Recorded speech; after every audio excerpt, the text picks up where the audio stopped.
Assalamualaikum warahmatullahi wabarakatuh. Halo semuanya, apa kabar? Semoga semuanya dalam keadaan sehat-sehat dan semangat untuk belajar lagi hari ini. Materi kita hari ini sangat menarik, tentunya tidak jauh dari tentang matematika. Nah, sekarang jika kamu melihat gambar ini dan ini, kamu akan berpikir bahwa itu adalah katrol seperti kren dan pemutar yang ada di dalam mesin jam. Gambar tadi merupakan adanya penerapan garis singgung dari dua lingkaran.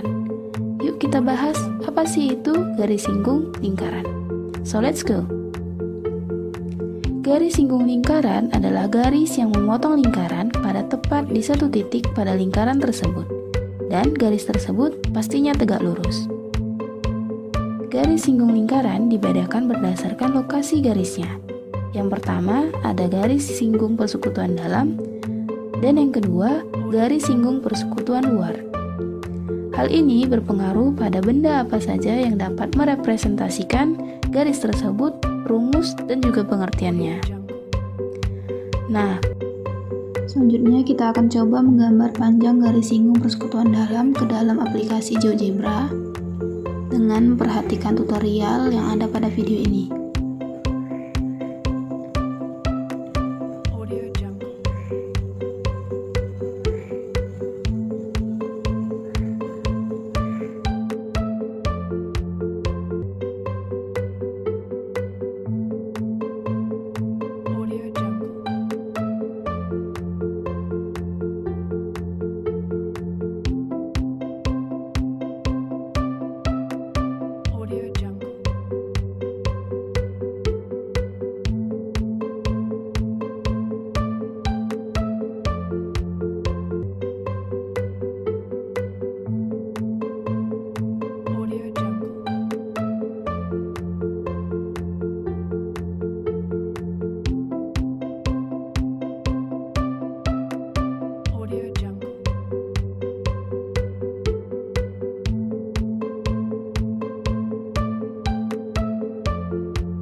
pada video kali ini, khususnya kita akan mempelajari tentang bagaimana menghitung panjang garis singgung persekutuan dalam dari dua lingkaran tersebut. Nah, di sini sudah terlihat ada dua buah lingkaran, yaitu lingkaran A dan lingkaran B, di mana titik A merupakan titik pusat pada lingkaran A dan titik B merupakan titik pusat pada lingkaran B. Nah, dari titik A menuju titik B, ini adalah jari-jari pada lingkaran A. Begitupun pada lingkaran B, dari titik B kita tarik garis menuju titik Q, ini adalah jari-jari pada lingkaran B, atau kita bisa simbolkan R kecil. Nah, dari titik B menuju titik Q, inilah yang dinamakan garis singgung persekutuan dalam. Nah, panjang PQ ini kita simbolkan huruf M kecil ya. Untuk menentukan berapa panjang PQ atau M kecil, caranya dari titik B kita dapat tarik garis menuju titik T sehingga panjang PT sama dengan panjang jari-jari pada lingkaran W, atau kita simbolkan huruf R kecil ya. Dikarenakan PQ sudah sejajar dengan TB atau sebangun ya, maka untuk menghitung panjang PQ sama saja kita menghitung panjang TB, sehingga TB boleh kita simbolkan huruf M kecil ya. Nah, untuk menghitung panjang TB sekarang kita perhatikan segitiga ATB, di mana segitiga ATB ini merupakan segitiga siku-siku, di mana siku-sikunya ini berada di titik T. Nah, jadi untuk menghitung panjang TB atau M kecil, kita gunakan konsep teorema Pythagoras, di mana TB atau M kecil ini adalah tinggi segitiga siku-siku ATB, sedangkan AT ini merupakan alas dari segitiga siku-siku, di mana panjangnya ini yaitu R besar atau jari-jari lingkaran A ditambah dengan jari-jari lingkaran B. Nah, sedangkan AB ini merupakan sisi miring dari segitiga ATB, atau kita simbolkan D kecil. Nah, sehingga untuk menghitung M kecil ini rumusnya yaitu M kuadrat sama dengan D-nya itu kan tadi kan sisi miring, jadi D kuadrat dikurangi alasnya tadi jari-jari lingkaran A ditambah dengan jari-jari lingkaran B. Jadi M kuadrat sama dengan D kuadrat dikurangi R besar tambah R kecil kuadrat. Nah, inilah rumus untuk menghitung garis singgung persekutuan dalam. Selanjutnya, untuk memperdalam materi ini, kita akan masuk ke contoh soal. Di sini kita memiliki soal yaitu tentukan panjang garis singgung persekutuan dalam dari kedua lingkaran tersebut. Di sini terdapat dua buah lingkaran, yaitu lingkaran yang pertama yaitu lingkaran yang berpusat di titik A, dan lingkaran yang kedua yaitu lingkaran yang berpusat di titik B. Lingkaran A memiliki jari-jari 14 cm dan lingkaran B memiliki jari-jari 4 cm. Kemudian pada gambar juga terdapat titik P dan titik Q, kemudian ditarik garis sejauh 30 cm. Kemudian di sini kita akan mencari tentang panjang garis C ke Q atau panjang garis singgung persekutuan dalam dari kedua lingkaran tersebut. Nah, untuk mencari garis singgung persekutuan dalam, rumusnya tadi yaitu M kuadrat sama dengan D kuadrat dikurang kedua jari-jari lingkaran dikuadratkan. Di sini M kuadratnya yaitu jarak C ke Q, maka rumusnya menjadi CQ kuadrat sama dengan 30 kuadrat dikurang 14 ditambah 4 kuadrat. Kemudian kita kuadratkan menjadi 900 dikurang 18 kuadrat. Hasilnya yaitu 576. Kemudian untuk mencari CQ kita akan mengakarkan 576 sehingga hasilnya CQ sama dengan 24 cm. Nah, cukup mudah bukan untuk materi kita kali ini? Terima kasih sudah menonton. Wassalamualaikum warahmatullahi wabarakatuh.